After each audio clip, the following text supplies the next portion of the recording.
Bonjour à tous, bienvenue sur le plateau de Politique et Économie. Bonjour mon cher Pierre. Bonjour Olivier, bonjour à tous. Je suis heureux de vous retrouver après quelques absences. Nos invités du jour sont Jean-Richard Sulzer, agrégé des facultés de sciences économiques, ancien élève d'HEC. Oui. Et doyen honoraire de l'Université de Paris-Dauphine. Bernard Monod. Bernard Monod. Bonjour. Bonjour à tous les deux. Bernard Monod, alors vous êtes économiste aussi, vous avez été député européen, vous travaillez sur les marchés financiers au sein de groupes privés, puis dans une institution financière publique.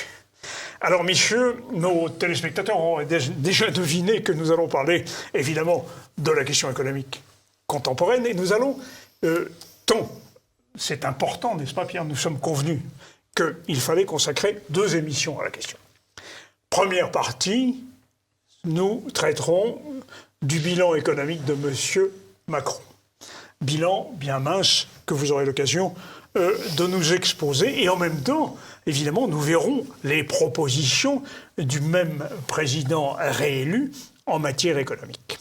Puis, dans une seconde émission, alors là, ce sera encore plus chaud, si je puis dire, nous allons voir ensemble à quoi nous devons nous attendre en matière économique, inflation, hausse des taux, BCE, euro, etc., etc.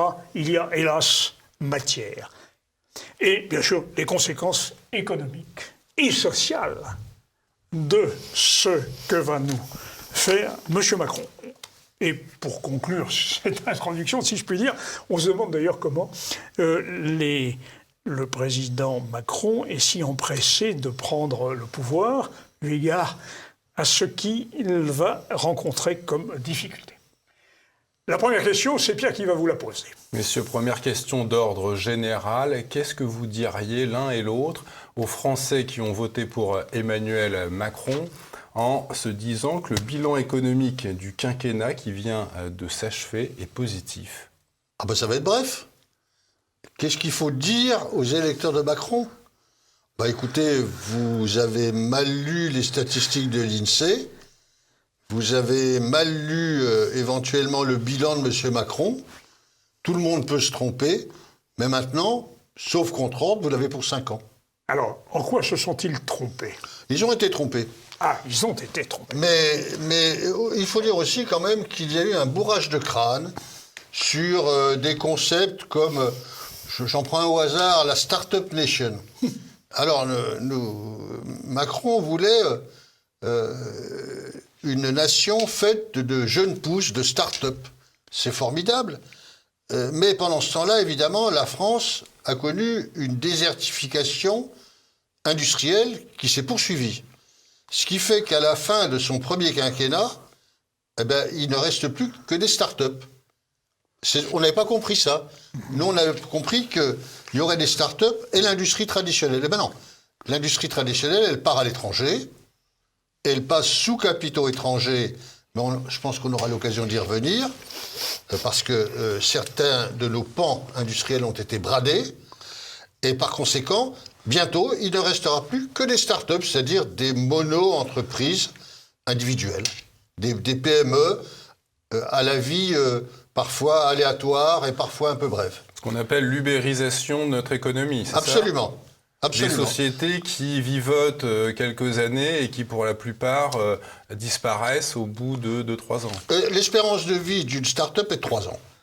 Et si elle réussit, ils la revendent à une très grosse... Elle absorbe ou elle se fait absorber, ou alors elle dépose le bilan. Mais est-ce que ces sociétés forment, en tout cas créent des emplois? Oui, pour leur fondateur, le temps que ça dure. Ensuite, leur fondateur, puisque c'est un start-upper, un créateur d'entreprise, a droit au chômage. Et puis, s'il n'est pas interdit de gestion, il recrée une start-up. Il y a aussi des spécialistes dans ce... Je n'ai rien contre les entrepreneurs, mais il y a aussi beaucoup de gens qui vivent de leur rente à créer des start-up temporaires. Effectivement, on a une ubérisation, un travail à la pièce, un travail, je prends à tous les livreurs. Vous vous rendez compte que M. Macron compte dans son débat, il a compté le nombre de feuilles de paye.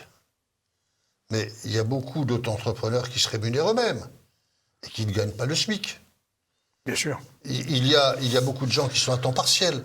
Et qu'est-ce que ça signifie de dire « j'ai vaincu le chômage parce que j'ai créé un certain nombre de feuilles de paye ». Est-ce que nous ne sommes pas en train d'avoir une structure entrepreneuriale, une structure de taille d'entreprise qui est celle du pays mal développé?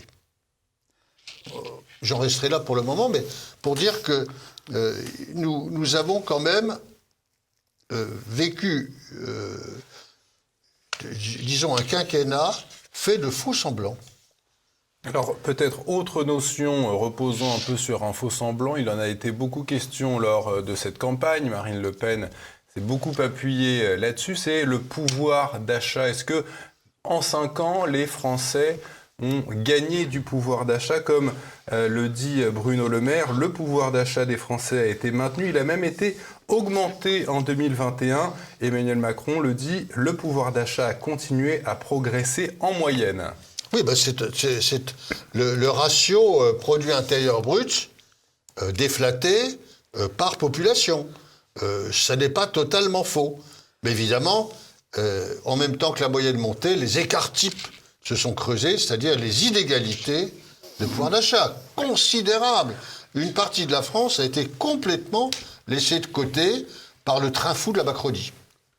Le train fou de la Macronie, qui s'est engagé aussi, alors, sur la dette aussi.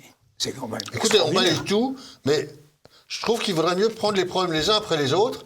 Sinon, on va terminer, le niveau d'eau monte et cette table va finir submergée. D'accord. Ne nous submergez pas de tous les problèmes. Très bien. Pour commencer. Étudions-les les uns après les autres. Pouvoir d'achat, donc, défavorise toute une partie de la population. Bon, que faire? Alors, je passe la parole, non pas que je veuille m'en débarrasser, à mon sparring partner, Bernard Monod, qui est le vice-président du Cercle national des économistes. Alors, c'est l'occasion pour moi de dire que vous êtes en effet fondateur du Cercle national des économistes, Cercle national, et que Jean-Richard Filzer, vous en êtes le président. Oui, c'est une façon de m'auto-congratuler que de dire que votre vice-président, mon vice-président est là. Voilà. Alors, le vice-président a la parole. Oui, donc pour répondre à la question de M. Bergerot, c'est un imposteur, c'est un homme qui a hypnotisé tout son électorat de mensonges pendant 5 ans. La réalité des chiffres est là. Moi, je voudrais quand même qu'on balaye très rapidement la position de la France dans le monde. La France a dévissé en 5 ans. C'est un recul de la 5e place à la 7e place au niveau du classement du PIB de la Banque mondiale, derrière le Royaume-Uni, derrière l'Allemagne et derrière l'Inde. Donc il y a un recul et reconnu même par la Commission européenne. C'est un pays qui est dans la catégorie maintenant des pays surendettés, entre 113 et 116% de ce qui a été chiffré en fin 2021 par rapport à 98% en 2017. C'est le premier pays de la dépense publique et de la pression fiscale. Du monde, c'est même pas de l'Union européenne, c'est du monde. 4e pays dans la zone euro dans lequel le taux de chômage officiel est le plus élevé. Il est le 23e pays en richesse par habitant, avec une division par 2 par rapport à la Suisse en l'espace de 30 ans. C'est-à-dire qu'on a diminué de moitié par rapport à la Suisse. Quand vous dites 23e, c'est pour le niveau de vie, n'est-ce pas? C'est ça? Oui, absolument, de richesse par habitant. Et puis, 26e pays dans la qualité de l'éducation nationale. Bon, là, on n'est plus sur des sujets tout à fait économiques, mais voilà, ça, on retient en fait que la France s'est dégradée, a dévissé dans les classements mondiaux des grandes puissances économiques mondiales. Donc on n'est plus déjà dans le peloton de tête et ça va s'aggraver bien entendu, on va en parler je pense tout à l'heure. Il y a l'aspect du chômage aussi peut-être qu'on n'a pas évoqué. Le chômage c'est un vaste mensonge organisé au niveau mondial par le Bureau international du travail, le BIT, qui en fait ne comptabilise dans tous les pays occidentaux que la première catégorie. La catégorie A. Voilà, la catégorie A. Sauf qu'il y a 5 catégories. Je ne vais pas tous les énumérer, mais quand on compte la réalité du chômage, donc les chômeurs réels en France, en 5 ans, Macron a créé 1 119 800 chômeurs réels supplémentaires. contrairement à ce qui a été présenté pendant la courte campagne entre les deux tours. Donc c'est un mensonge éhonté, institutionnel, qui a été relayé bien entendu par tous les médias dominants, et pour lequel les Français, enfin en tout cas ses électeurs, ont cru. Mais c'est un mensonge absolu. Voilà, donc une fois que vous avez déjà déblayé ça, voilà la situation de la France 5 ans après Macron. Au Cercle national des économistes, vous avez calculé qu'il y a en ce moment 6 millions de Français au chômage total ou partiel. Mes emplois. Ce qui représente plus de 22% des actifs. Exactement. Voilà. 22,5 exactement. 22,55, c'est ça, ouais, exactement. La population Les chômeurs active réels. en âge de travailler. Mhm. Ouais. La population active potentielle. Donc C'est on est beaucoup. loin des chiffres officiels affichés. Alors comment expliquer que finalement une bonne partie de l'opinion est mordue à l'appât? C'est un illusionniste, c'est un menteur professionnel, un comédien de théâtre qui passe son temps à raconter des cracks aux gens. D'ailleurs, qui adapte en fonction de son public. Oui, bien sûr, oui. C'est un caméléon politique. C'est c'est Machiavel personnifié du XXIe siècle.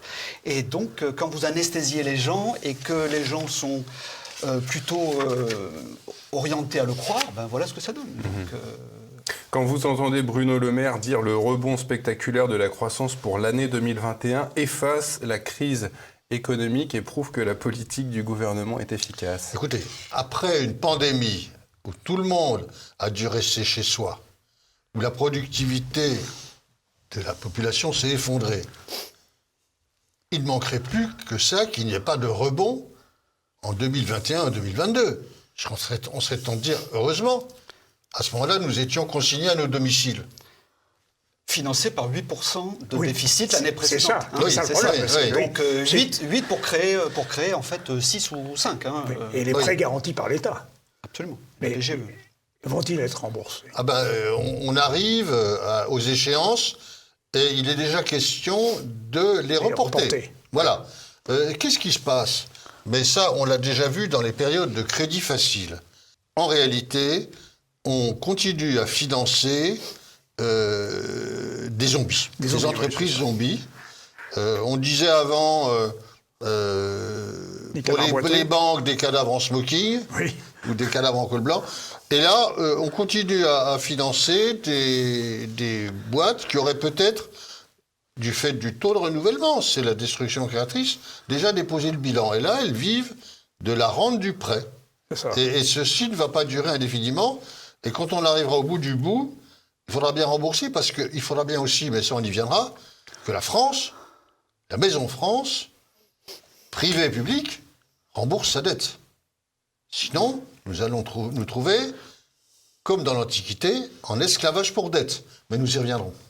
Mais est-ce que ces prêts qui ont été octroyés aux entreprises en difficulté à cause du confinement, est-ce qu'il n'y a pas un échelonnement possible? Est-ce que l'État ne va pas essayer d'allonger le remboursement pour empêcher ces entreprises de crever tout de suite? C'est déjà fait. C'est déjà fait, Oui, ça. oui. Et puis on connaît les techniques de l'État.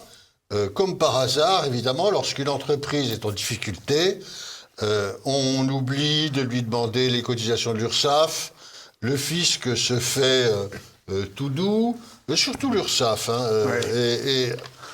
Les entreprises ne payent plus leurs cotisations et se font leur fonds de roulement sur le dos de l'État. Résultat des courses, évidemment, quand la faillite se catalyse, quand le dépôt de bilan se catalyse, il est violent. Parce qu'à ce moment-là, il n'y a plus d'actifs pour couvrir la dette. Tout a été mis en clause du bancher, clause de réserve de propriété, en effet d'AI, c'est-à-dire on a vendu les créances, on a vendu le siège en leasing. Au bilan, à l'actif, il n'y a plus rien. Et au passif, on a reporté, on a reporté. Et le résultat, c'est évidemment une insuffisance d'actifs. Quand le dépôt de bilan vient, en général, il vient toujours au lendemain des scrutins. Donc, vous allez voir peut-être l'automne. Deuxième semestre. Oui, le deuxième semestre un peu sanguinolent. Mais pour le moment, on chloroforme. Silence, on vote. Donc, ah oui, silence, on vote. Vous avez dit sanguinolent, mais c'est sanguinaire qui conviendrait en réalité.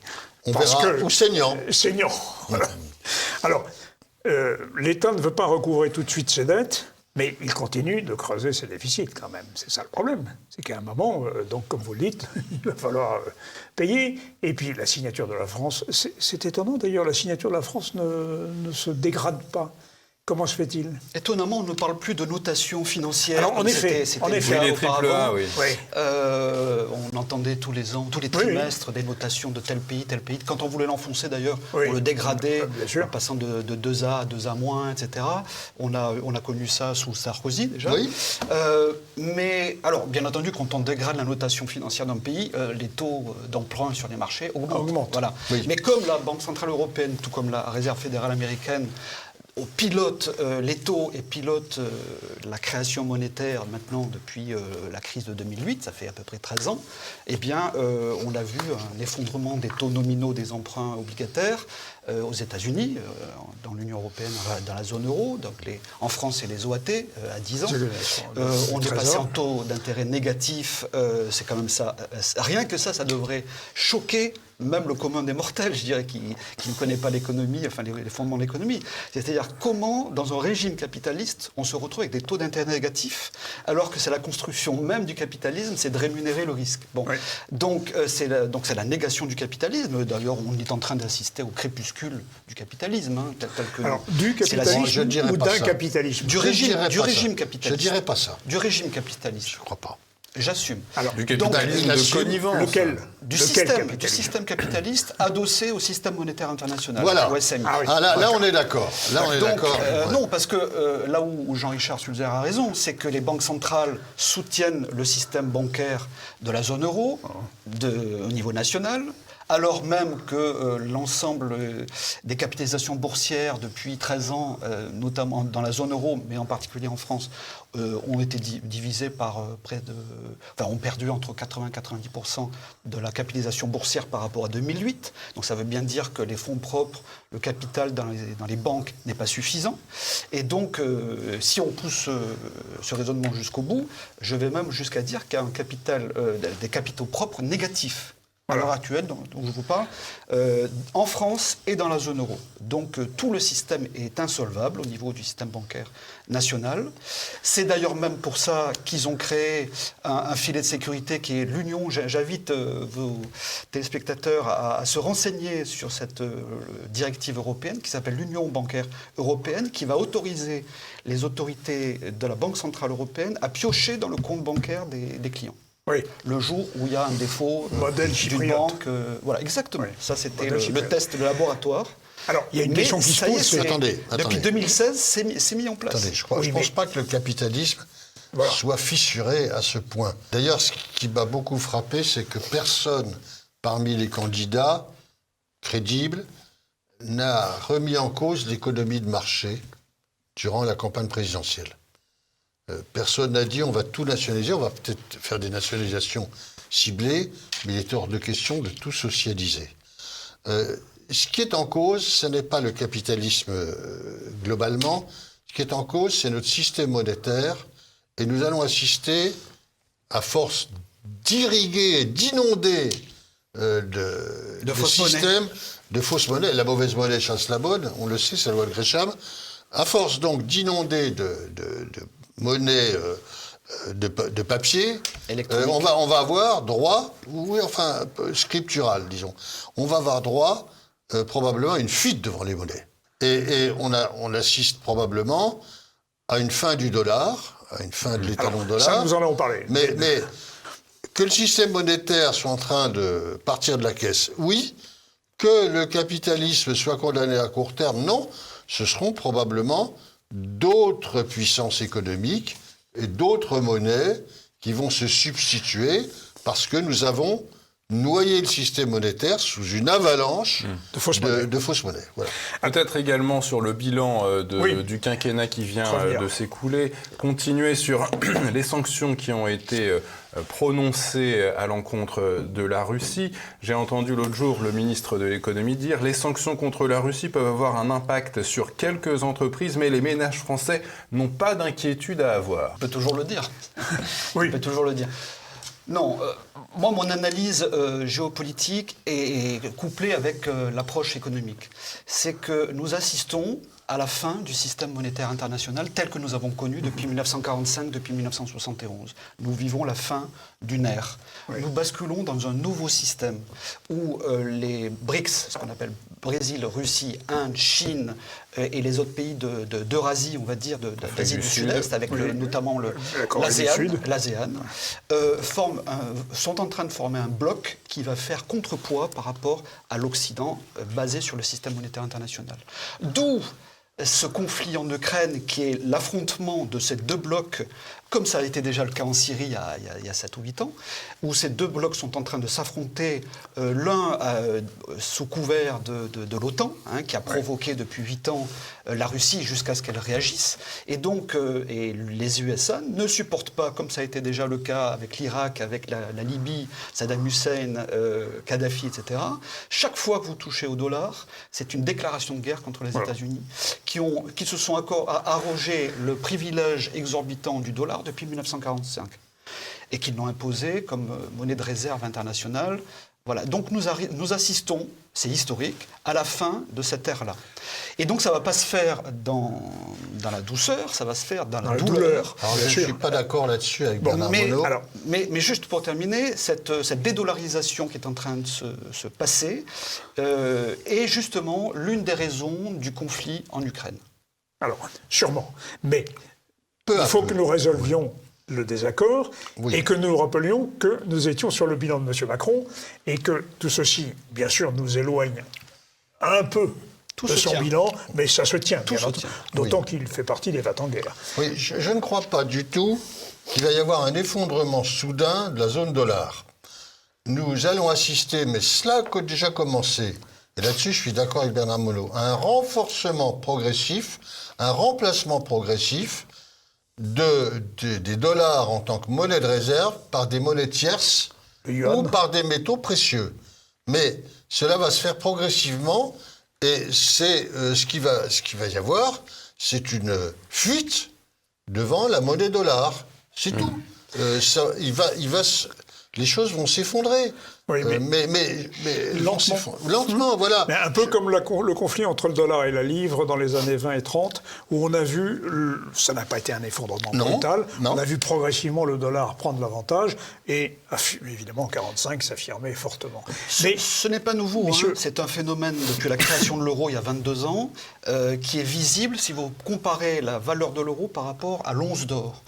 Il y a une perte de 85 à 88% de la valeur de l'euro par rapport à l'or depuis 22 ans. Voilà, ça c'est factuel. Et donc ça, c'est déjà produit. Voilà. Bon. Mais là, maintenant, cette dépréciation des devises, que ce soit le dollar, l'euro, la livre sterling, parce que c'est toutes les devises papier, bien entendu, qui vont se déprécier face aux autres monnaies donc des pays dont on parlait, Russie, Inde, Chine, Asie. Alors nous allons revenir sur la question monétaire parce qu'elle est fondamentale, surtout dans la seconde émission, mais nous étions aussi sur les propositions de M. Macron. Et alors là, on a l'impression, face au monde que vous venez de nous décrire, que véritablement, il est très en dessous de la prise de conscience des réalités auxquelles il va devoir être affronté. Alors, peut-être, Olivier, avant de passer à la deuxième partie et aux propositions du chef de l'État réélu, j'ai lu dans votre communication du Cercle national des économistes cette gestion du marché de l'or à la Banque de France. Qui est à la tête de cette gestion? Vous dites c'est la banque JP Morgan. Est-ce que vous pouvez nous expliquer ce qui se passe? Ça, c'est le vrai scandale. Tout le monde s'est offusqué de McKinsey, du Rothschild Gate, au cœur de l'Élysée, ou de Alstom, dans tous les ministères, etc. Conseiller pour Alstom. Mais enfin, Sarkozy avait déjà le Boston Consulting Group, BCG. Voilà, donc si vous voulez, quelque part, ce sont des agences cachées derrière des sociétés, des agences américaines qui pénètrent, qui font de l'intrusion dans la gouvernance des États de l'Union européenne, et en particulier ce qui nous intéresse, la France. Alors effectivement, vous avez raison, M. Bergerot, à la Banque de France, depuis Macron, vous avez une dame qui a été nommée, que je connaissais bien, puisque c'est mon ancienne collègue eurodéputée, Mme Goulard, qui est numéro 2 de la Banque de France, et qui a été chargée de mettre en place le marché de l'or en France au sein de la Banque de France via JP Morgan, qui est une banque d'affaires américaine. C'est pour ça que je parle des loups de Wall Street d'ailleurs. Ouais. Et le deuxième loup de Wall Street, mais qui est là déjà depuis bien plus longtemps, c'est l'un de nos plus gros créanciers de la dette française, c'est BlackRock. BlackRock, bien sûr. Gestionnaire d'actifs de la dette, dans le premier gestionnaire d'actifs de la dette dans le monde, ouais. Et qui siège au board, au conseil d'administration de l'agence France Trésor à Bercy, et qui... L'agence France Trésor qui, rappelons-le, est chargée d'aller négocier les emprunts d'État auprès des marchés financiers.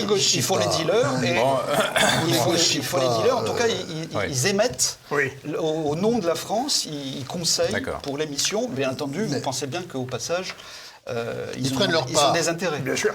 Et BlackRock ne serait-elle pas non plus derrière les projets de réforme des retraites? Indirectement. Oui. Indirectement. Ce ne sont que des gestionnaires d'actifs, mais qui travaillent avec des compagnies d'assurance, qui travaillent avec des banques, qui font l'interface. Nous avions consacré 2 émissions à BlackRock. Là-dessus, en ce qui concerne la réforme des retraites, on peut ouvrir une parenthèse. Nous sommes repartis vers une réforme des retraites, mais il s'agit d'une réforme d'âge, une réforme visant à reculer l'âge de la retraite. Reste le gros morceau, et le problème c'est de savoir d'ailleurs si Macron va avoir le culot de le faire ou pas. C'est maintenant ou jamais. Le culot et la majorité aussi pour le faire. Voilà, à savoir le système à points. Oui. Parce que là, il va balayer la retraite, il va mettre la retraite à 65 ans.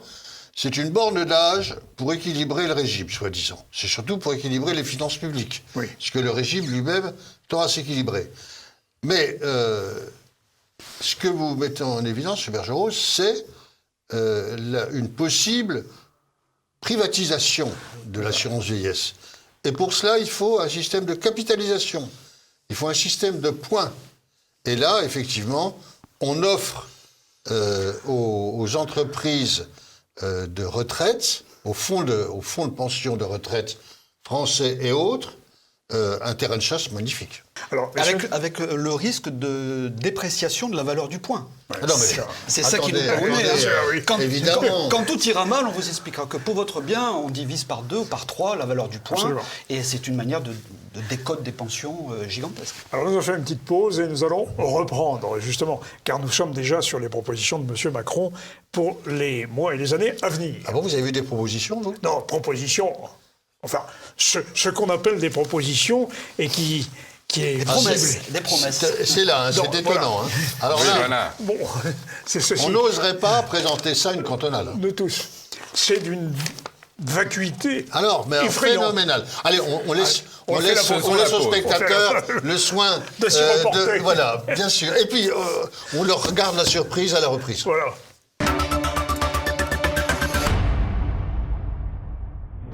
Alors, 10 raisons de choisir le projet d'Emmanuel Macron. Messieurs, avez-vous de bonnes raisons? Écoutez, j'ai déjà été candidat comme vous, d'ailleurs, peut-être à des cantonales, à des municipales. Je n'oserais pas me présenter avec un tract pareil.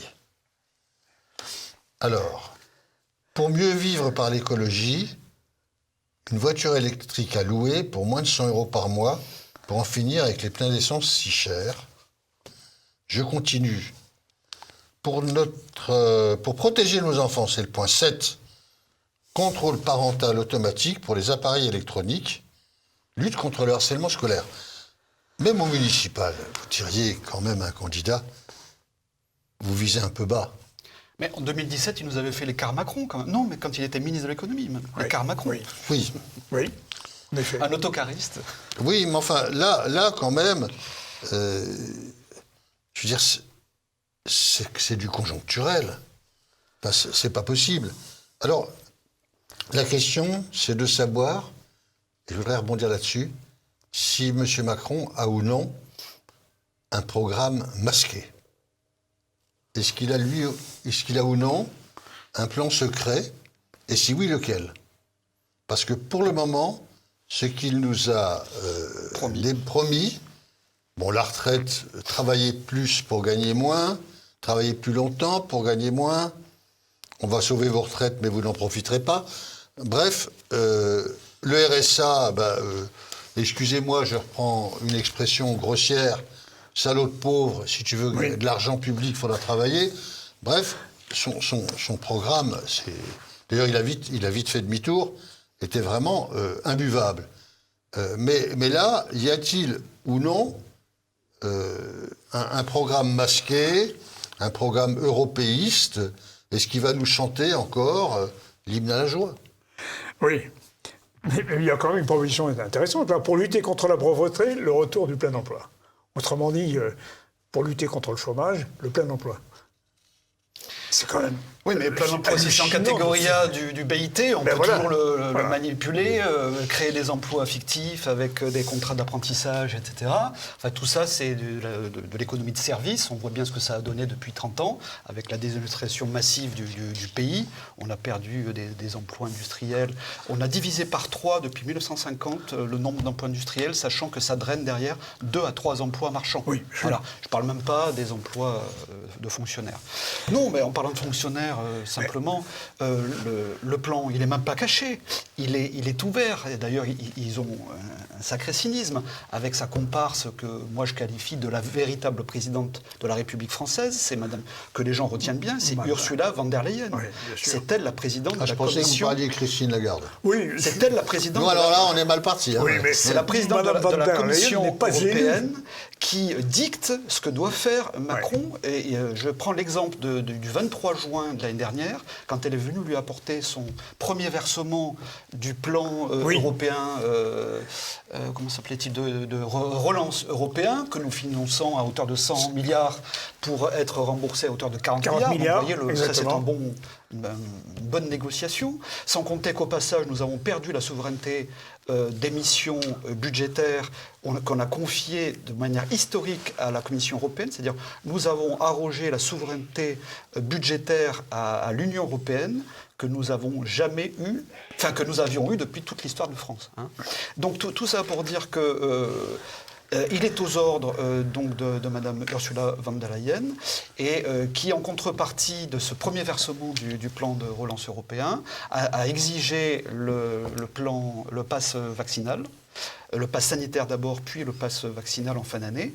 Et la deuxième exigence, c'est effectivement la mise en place de la réforme de retraite dont il se gargarise du matin au soir en Allemagne.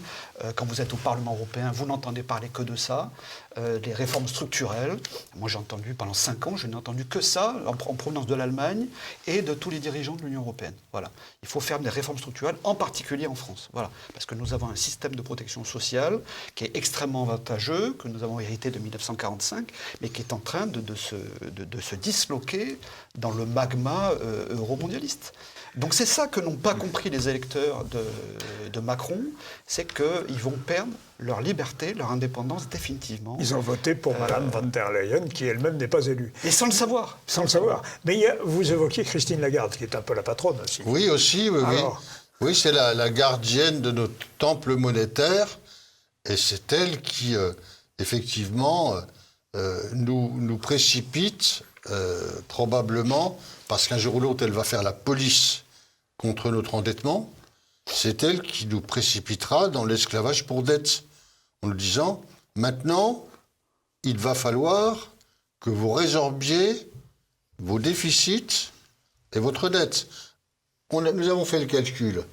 À l'heure actuelle, sur un quinquennat, Macron est reparti, parce qu'il y a un phénomène de boule de neige, il est reparti pour une augmentation de 50% de la dette existante. Parce que, oui, il faut bien payer les intérêts et payer les remboursements. Avec la hausse des taux. Surtout si les taux augmentent. Oui, bien sûr. Mme Lagarde semble vouloir abandonner le quantitative easing, le fameux les facilités monétaires. Il serait peut-être temps. On l'a chiffré, c'est 22 milliards au bout de 5 ans pour 1% de hausse. C'est-à-dire que là, on a pris 1,5% de hausse depuis un an. Voilà. Donc, vous faites le calcul, on est déjà à 33 milliards qui vont venir s'ajouter aux 40 milliards déjà. D'accord, mais alors elle dégonfle le bilan de la Banque centrale. Et du coup, les banques vont se trouver en situation Ah non, difficile. c'est l'inverse. Le bilan de la BCE, en l'espace de 4 ans, a il a doublé. gonflé. Mais maintenant, Oui, elle aurait tendance à vouloir le dégonfler quelque on chose. verra. mais Ça, c'est surtout- le discours de banquiers centraux. Hein, c'est Oui. des champions du Mais les mensonge. Américains ont commencé. quand même. Tout ça, c'est de la communication C'est d'accord. de banquiers Ah bon. centraux, que ce soit à la Fed, à la BCE, etc. Donc, ils continuent Ça le s'appelle en anglais le quantitative tapering. Le tapering, moi, ça fait 15 ans que j'en entends parler, c'est-à-dire réduire la création monétaire pour racheter les dettes budgétaires. Donc, ça continue. des Donc, pas de États. hausse de taux. Voilà. Donc, À l'horizon. la hausse de taux, Ah, si. ils vont tout faire pour la maintenir. Mais à un moment donné, vous savez, c'est comme le bouchon au fond de l'eau. Quand vous le lâchez, il remonte à la surface. Donc, à un moment donné, ils vont perdre le contrôle. Les banques centrales vont perdre le contrôle. Et on le voit déjà, ça a commencé, puisque depuis le mois de juin dernier, l'inflation des prix à la consommation, ce qu'on appelle l'IPC, a commencé à démarrer.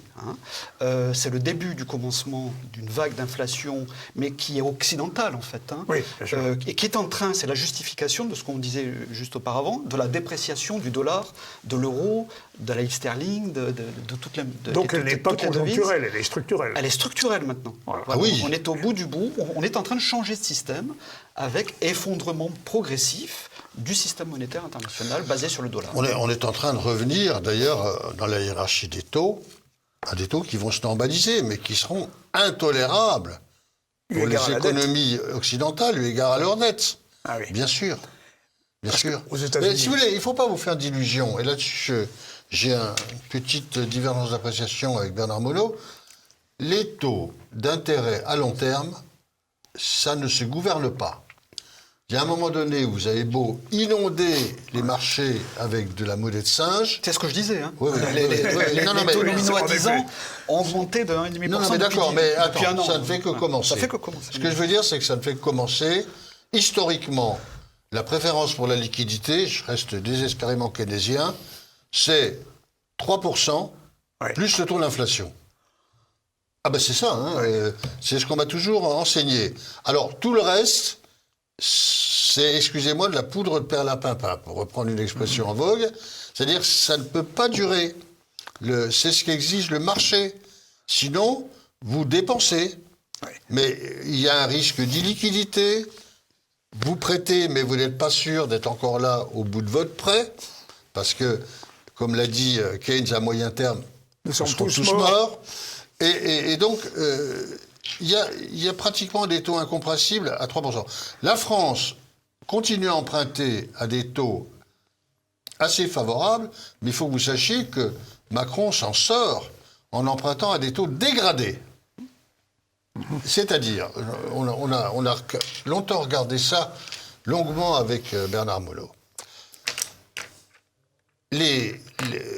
La France, là où elle pourrait emprunter à 2%, je schématise, hein, va emprunter à 4%. Alors c'est formidable. Après, d'ailleurs, elle va mettre ses obligations aux enchères. C'est pour ça qu'il faut des spécialistes en valeur du trésor qui écoulent notre dette. Tout le monde va sauter sur notre dette française parce qu'elle est surrémunérée. Voilà. Bon, au lieu d'offrir du 2, vu la conjoncture, elle offre du 4. Alors l'astuce, c'est que l'obligation qui est à 1000, aux enchères, elle va partir à 1100. Oui. Ça va donc boucher le déficit de 1100. Mais la dette nominale, elle, n'augmentera que de 1000. Eh oui. C'est pour ça que nous empruntons à des taux dégradés. Et pour peu que la situation s'accentue, nous allons devoir emprunter à des taux de plus en plus coûteux. Il faut bien comprendre que en dette nominale, nous masquons une partie de notre dette Oui. en la vendant avec des taux de rendement qui sont relativement élevés. Pour attirer le chaland. Oui. Quelle sera la répercussion de cette politique sur la fiscalité pour les Français, pour le contribuable alors pour les 5 explosion prochaines des- années. Attendez, là, de toute façon, Un matraquage c'est fiscal. une aubaine. Alors, on viendra peut-être à notre menu estival. Parce que là, on rase gratis, mais à partir de juin, on va vous tondre. À fin juin, en session extraordinaire, vous allez vous retrouver avec une tension carrée. Le plan d'austérité est prêt à la Ah oui, Commission oui, européenne. là, ça y est, oui. Ursula von der Leyen va exiger de Macron Un budget fonctionnaire de Bruxelles, point pour la CSG, France, point de TVA. c'est ça. Ah non, mais ça y est. Le plan d'austérité et le FMI réclament entre 20, dans le rapport de 2022, réclament entre 20 et 30 milliards d'impôts supplémentaires par rapport à aujourd'hui. Entre 2023 et 2026. 2023 et 2026. C'est Oui, sur mais les 4 prochains comment est-ce exercices. possible, puisque la France bat tous les records en matière de fiscalité? C'est très facile. C'est très facile. De toute C'est façon, pour ça qu'on vous parle de banqueroute du système. Dites-nous comment c'est facile. mes bons amis, je suis votre aîné et j'ai vécu ce qu'on appelle l'inflation. Oui. Et il y avait une comptabilité d'inflation, un blocage des prix, il y avait la répression des fraudes qui passaient dans les supermarchés pour vérifier qu'on n'avait pas changé les étiquettes, c'était des prix administrés, Oui. et donc d'autres joyeusetés. Et on augmentait les fonctionnaires de 12% à l'époque. Ah ben on pouvait puisque l'inflation était à 2 chiffres aussi. Voilà. Hein. Voilà. C'était très simple de créer d'illusions monétaires. Donc nous étions en pleine illusion monétaire, mais pendant ce temps-là, ni vu ni connu, ce qui a augmenté le plus, c'est l'impôt sur le revenu. Parce que, évidemment, les tranches du barème étaient très rarement ajustées à hauteur de l'inflation. Par conséquent, mécaniquement, les classes moyennes, et d'ailleurs supérieures aussi, étaient ratiboisées. Vous allez voir un peu, je ne veux pas remuer ma pochette parce que c'est une manie que j'ai, mais vous allez voir comment on va se faire raboter, les amis, raboter. Parce que il y a dans le système fiscal un grand vainqueur en finances publiques, c'est l'État. Oui. Ça allège sa dette, incontestablement, en inflation, et surtout, ça augmente le rendement des impôts progressifs. C'est une aubaine. À la limite, il n'y aura peut-être pas besoin d'une réforme fiscale si l'inflation continue à cavaler. Mais sur les sources de l'inflation, il y aura beaucoup à dire. Oui, alors nous y reviendrons sur les sources de l'inflation, c'est très important. Oui. Mais alors, est-ce que par exemple l'indexation des retraites sur l'inflation, supposons qu'elle soit à 5%. 4, on nous a dit. Mettons 4. Mais 4,5. 4,5. Allez. Au mois de mars. Inflation 4,5 au mois de mars. Vous voyez une indexation des retraites à 4,5? C'était le cas dans les années 70, Oui, 80, en effet. 90. En effet. Est-ce que vous pensez qu'on y va? Et Ah la bah même oui. chose pour les salaires? Non, ils ne le feront pas. Non. Ils vont indexer les retraites et ils vont libérer le point d'indice, mais après, une baisse du pouvoir d'achat des fonctionnaires de 20%. Il y avait de plus en Qui plus sera limité. de Il y aura un plafond. smicards. Il y aura un plafond. J'en sais rien. Parce que les gens se rendent compte, quand ils mettent leurs enfants à l'école, ou quand ils se rendent dans une administration, que le niveau de vie des fonctionnaires et le niveau de vie des agents publics est en train de s'effondrer, et que finalement, quand même, parfois, c'est l'usager qui le paye cash. On pourrait en parler, le niveau des élèves dans les classements PISA part de la caisse. Pourquoi? Parce que on a des enseignants Prolétarisés. qui sont alors, nous avons été enseignants, mais plus personne n'a la vocation. C'est ce qu'on fait en dernier ressort. Voilà. Excusez-moi, j'ai pas pu trouver une place de technicien, alors je vais faire enseignant, voilà. Ou alors je vais te mettre auxiliaire et puis ensuite je vais te titulariser. Le résultat, c'est une paupérisation et puis une médiocratisation. C'est très très regrettable. Ça se paye sur le plan social. Donc le plan d'austérité va dérouler en fait une diminution des dépenses publiques, mais ils vont forcément taper dans les services publics en priorité. Ils ont commencé avec la santé publique, l'hôpital, etc. Vous voyez bien, il a fermé 18 000 lits en l'espace de plusieurs années, mais Sarkozy avait déjà commencé. Et Hollande avait continué. Donc il ne faut pas se focaliser que sur Macron. C'est le dernier fossoyeur de la France, mais il y en a bien d'autres avant lui qui ont commencé. Bon, il faut quand même remettre ça en perspective aussi, politiquement. Donc, ce qui va se passer, c'est que l'économie française va continuer à s'enfoncer. Ils ne vont pas pouvoir faire de la compensation par la dépense publique et par la dette, parce qu'à un moment donné, il va y avoir ce qu'on appelle sur les marchés un squeeze, c'est-à-dire l'effet de tenaille. Oui. C'est-à-dire que maintenant, on arrête. Et donc, l'austérité va arriver en France, comme ça a été le cas en Grèce il y a déjà 12 ou 13 ans. Hein.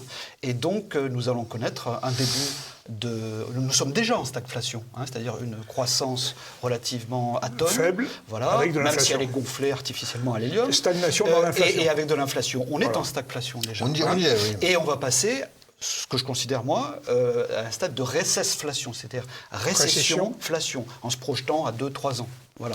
Et donc là, si vous voulez, vous allez avoir des taux à deux chiffres minimum par an, peut-être même, si ça s'emballe, avec une hyperinflation, c'est-à-dire 33%, plus de 33% par an d'inflation. Ça s'est déjà vu, hein, et à l'heure actuelle. Et parallèlement, vous allez avoir une récession qui va s'installer, et donc il y a un effet ciseau. Alors, vous avez évoqué la Grèce, en faisant l'analogie avec la France, une grosse Grèce. Bon, que peut faire Macron si demain la France est dans la situation de la Grèce? La Grèce est soumise.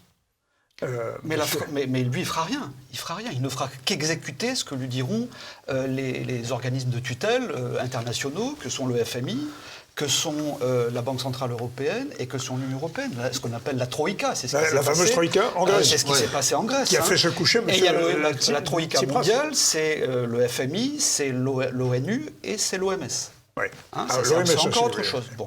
Mais en tout cas, on y est. Juste un chiffre pour être conscient de ce qui peut se passer, ce qui a déjà commencé, c'est que, en fait, on déclare un pays en cessation de paiement, quand vous avez un cumul du déficit commercial. Donc on est l'année dernière on était à moins 85 milliards, on a battu des records historiques, Oui. plus le déficit budgétaire. Quand vous atteignez 10%, à ce moment-là, le FMI commence à s'intéresser à ce pays-là pour venir restructurer la dette et faire des économies, etc. Donc là, ils commencent à prendre leur billet d'avion pour venir nous rencontrer. Alors c'est Madame C'est Georgina, une image. On est à 14% à l'heure où je vous la parle. patronne du FMI qui va, avec Madame Lagarde et Madame von der Leyen, ce sera les trois patronnes de la France, finalement. Exactement. La troïka féminine. Et donc, nous allons souffrir. Voilà. Et lui s'exécutera parce qu'il est là pour mettre en place ce plan d'austérité drastique. Donc 3 femmes vont nous réduire en esclavage. Macron, il est là pour rester. Il est là éventuellement pour profiter du système. Et puis, il est prêt à sacrifier beaucoup. Je ne suis pas sûr que tous les matins, il se réveille et qu'en se brossant les dents, il dit « Qu'est-ce que je vais faire pour aller vers plus de servitude ?» Non. Mais ça ne doit pas non plus hanter ses nuits. D'accord. Voilà. Non, mais c'est un fonctionnaire de Bruxelles. Moi, c'est ma vision politique des choses. Oui. Il est aux ordres de Mme Ursula von der Leyen. Alors sur le plan social quand même, tout ceci peut provoquer de graves troubles. Nous en avons vu dans le premier quinquennat. Il n'y a pas de raison que les mêmes causes produisant les mêmes effets, nous n'ayons pas une reconduction de graves problèmes sociaux. Où est-ce que ça peut se déclarer? Vous avez évoqué le problème de la prolétarisation d'un certain nombre de fonctionnaires. Oui. Il y a les chômeurs de catégorie B, C, enfin la nébuleuse du chômage, qui sont, eux, dans des situations de grande précarité, on voit très bien comment ils sont votés dans les périphéries, on voit très bien. Alors, je ne vous demande pas de prédire l'avenir. Hein. Les économistes, ce n'est pas leur métier. Mais malgré tout, où est-ce que ça peut craquer sur le plan social? Il y a les paysans aussi qui sont dans une situation difficile. Avec, alors, peut-être que le renchérissement des prix les aidera sur certains points. Mais les engrais, les intrants, tout ce qui participe à l'activité, donc où est-ce que ça va craquer? Moi, mon point de vue, c'est que ça va craquer du point de vue de la monnaie, c'est-à-dire la valeur des devises. Quand les gens vont se rendre compte que leur billet de 50 € permet d'acheter de moins en moins, et que, voilà, c'était le cas déjà du dollar, mais l'euro est en train de rejoindre ce statut du dollar, c'est-à-dire voilà, cette création monétaire illimitée, à ex nihilo, c'est de l'argent, on disait tout à l'heure, de la fausse monnaie. Et donc, quand les gens vont réaliser qu'ils détiennent des euros qui ne valent plus rien, c'est bien pour ça qu'ils sont en train d'ailleurs de préparer le projet d'euro numérique, hein, pour éventuellement que les En citoyens, quand le système bancaire privé ne pourra plus jouer son rôle commercial, peut-être que les citoyens auront leur compte à la Banque Centrale Européenne. C'est ce qu'à mon avis, selon mes informations, ce qui est en préparation. Et donc, on distribuera de l'euro numérique sur le compte des citoyens. Et ce que font la Chine aujourd'hui avec le crédit social, c'est-à-dire qu'en contrepartie, que vous soyez un bon citoyen, qui respectiez toutes les directives et les lois érigées donc par l'Union européenne et par la France, à ce moment-là, vous pourrez bénéficier de votre compte pour le dépenser, etc. Mais si ce n'est pas le cas, à ce moment-là, on vous censurera. Qu'en pensez-vous? Nous sommes à TV Liberté, mais le mot liberté va se faire rare. On l'a vu au moment de la pandémie, on va le voir en cas de crise économique aiguë. Je crois que, alors, sous couvert également du fait du terrorisme, nous allons vers une singulière restriction des libertés. Et au cas où il y aurait trop de pression dans la cocotte minute, il est probable qu'on va s'asseoir dessus, moyennant une hypothèque supplémentaire sur nos libertés publiques. Vos téléspectateurs doivent savoir que l'Union européenne, via la Commission européenne, c'est elle qui a tout pouvoir en réalité, a le projet en fait de portefeuille, comment il s'appelle ça, le portefeuille d'identité numérique, voilà, qui contient, c'est l'ancien passeport d'identité, ce qui est tout à fait légitime, mais là il sera numérique et contiendra les données personnelles, voire confidentielles, de dossiers médicaux, de renseignements sur vos comptes bancaires et sur votre situation financière, etc., de savoir comment vous votez, etc. Enfin, a priori, ils auront accès à tout. Et en contrepartie de ce passeport, vous pourrez circuler ou non. Voilà, au sein de l'Union européenne, des 27 États membres. Donc, si vous voulez, c'est encore un moyen de surveiller, de contrôler la population en contrepartie d'abandon de liberté individuelle. En URSS, il existait un passeport intérieur. Oui, ça ressemble un petit peu au passeport intérieur. On n'en est pas là, mais c'est déjà acté par la Commission européenne. Vous avez vu notre nouvelle carte nationale d'identité biométrique, elle est destinée à enfourner un paquet de données. Oui, manifestement, elle n'est pas pleine. Non. On va avoir droit à des informations supplémentaires. Ce qui est étonnant, c'est la capacité de mémoire qui est laissée encore libre au sein de la carte d'identité biométrique. C'est inquiétant. Non, il y a une vraie situation de basculement de notre système et les gens ne s'en rendent pas compte. C'est ça, moi, que je trouve dramatique. Une population qui sera naturellement encline à se dérober à ce numérique, à cette numérisation. Vous ne pourrez pas regarder ce qui se passe avec le pass sanitaire. 85-90% de la population s'est soumise. Donc, pour ne pas se priver d'aller au restaurant, pour ne pas se priver d'aller au théâtre, de se déplacer d'un département à l'autre, de prendre le train, on se soumet à toutes les censures et les répressions. Alors, il y a un autre projet européen aussi, c'est celui de contrôler les réseaux sociaux. Ça paraît quelque chose de tout à fait embryonnaire pour l'instant, mais redoutable à terme. Parce que les réseaux sociaux, quoi qu'on en pense, était une forme d'alternative en matière d'information. Oui, mais ce qui est grave, c'est que les sociétés privées internationales prennent le pas sur les États, sur les gouvernements, et voient les gouvernements coopèrent ou sont complices de ces...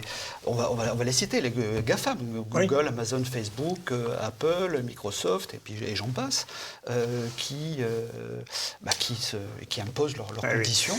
Une vieille analogie historique que j'évoque souvent dans cette émission, les Templiers l'emportent sur Philippe le Bel.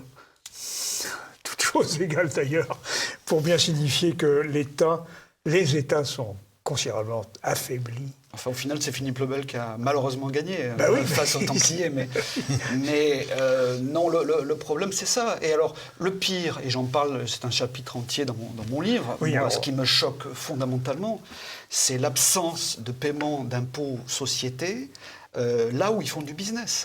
C'est-à-dire que j'ai tout chiffré, il y a les sources des rapports, etc. Revision pour les peuples, Bernard Monod, de l'Europe fédérale à l'Europe des patries. C'est ça? Le patriotisme ou la banqueroute, en fait, Oui. c'est ça Alors, qui résume bien patriotisme ou la banqueroute. le livre. En fait, si vous voulez, la banqueroute, pourquoi? Parce que toutes ces grandes sociétés multinationales qui font du business en France, mais partout dans l'Union européenne, enfin ce qui nous intéresse en l'occurrence c'est la France, on a un déficit de 100 milliards d'euros minimum au titre de l'impôt aux sociétés qui n'est pas payé par ces entreprises. Mais si, elle le Bien. paye. Elle paye. Elle Elle le paye, paye, mais elle paye elle un le paye- impôt elle le paye de 15 $ par an dans le Delaware. Oui, Dans l'État du Delaware, l'État parce que le vraiment plus- les États-Unis n'ont pas de leçon à nous Dans donner. les 4 pays voyous de Oui, mais le Delaware est pas mal non plus. Hein. Oui, mais c'est- c'est pas Et l'Union l'Oklahoma européenne. aussi, il est pas mal. C'est pas l'Union européenne. Les 4 pays voyous, je les cite, c'est les Pays-Bas, l'Irlande, c'est Malte Et et Luxembourg. le Luxembourg. Voilà. Ça, je l'avais envoyé à la tête de Juncker en disant que c'était l'apprenti sorcier de l'Union européenne qui crée en fait l'optimisation fiscale agressive, y compris de certaines entreprises françaises dont je ne citerai pas le nom parce que je suis patriote. Mais voilà, donc il y a une évasion, une hémorragie fiscale de 100 milliards d'euros par an qui dure depuis 15 ou 17 ans maintenant. Et il ne faut pas s'étonner d'avoir près de 3 000 milliards d'euros. Mais c'est une Dans chose. le Delaware, il y a plus de sociétés Oui. domiciliées que d'habitants. Attendez. C'est bien connu, oui. Alors, Mais- et non, mais après, sans aller aux on vient États-Unis, nous restons donner déjà des dans leçons de l'Union morale Oui. et on vient interdire à un tel de commercer avec tel pays. On leur impose de très lourdes amendes. Et le Delaware, point de vue bénéfices éludés, du montant des bénéfices éludés, est le plus grand État voyou du monde. Enfin, Alors, messieurs, l'Union nous européenne allons- a quand même tenté quelque chose là-dessus, parce qu'il faut être honnête. Oui. Madame Versagen, je crois, a réussi à imposer une amende de 12 ou 13 milliards d'euros à Apple. Oui, en effet. Mais l'Irlande a dit « Ah non, non, mais attendez, moi, elle est en règle. Oui. Apple est en Je ne règle recouvre avec pas. mon régime fiscal, il n'y Oui, a pas de problème. 12,5%. Donc Ah, condamné, l'Irlande. mais jamais payé. Oui. Voilà. Mais Ah, par oui. contre, ceux qui payent, ce sont au final les entreprises françaises domestiques Qui jouent le jeu. et les ménages Oui, surtout bien sûr. qui Alors, supportent. messieurs, nous avons à la fin de cet entretien, mais finalement, vous venez de nous dire qu'il y a un gisement formidable de ressources pour combler les déficits. attendez. On a un taux de ponction fiscale, enfin de ponction publique, qui est des 2/3 du revenu. Et un taux de dépenses publiques qui est de 72%. Vous voulez encore augmenter les impôts, vous voulez pomper sur le gisement fiscal, mais est-ce qu'il ne faudrait pas plutôt laisser vivre les Français? Oui, non, mais j'entends bien. Le problème, c'est que les Français, majoritairement, qui ont voté, n'ont pas voulu de patriotisme, ils auront la banqueroute. Ben voilà. C'était l'alternative de votre livre, paru aux éditions Muller. Merci, messieurs. Et dans la prochaine émission, nous allons continuer d'explorer tout ceci, car nous sommes loin d'avoir tout dit. Chers téléspectateurs, à très bientôt.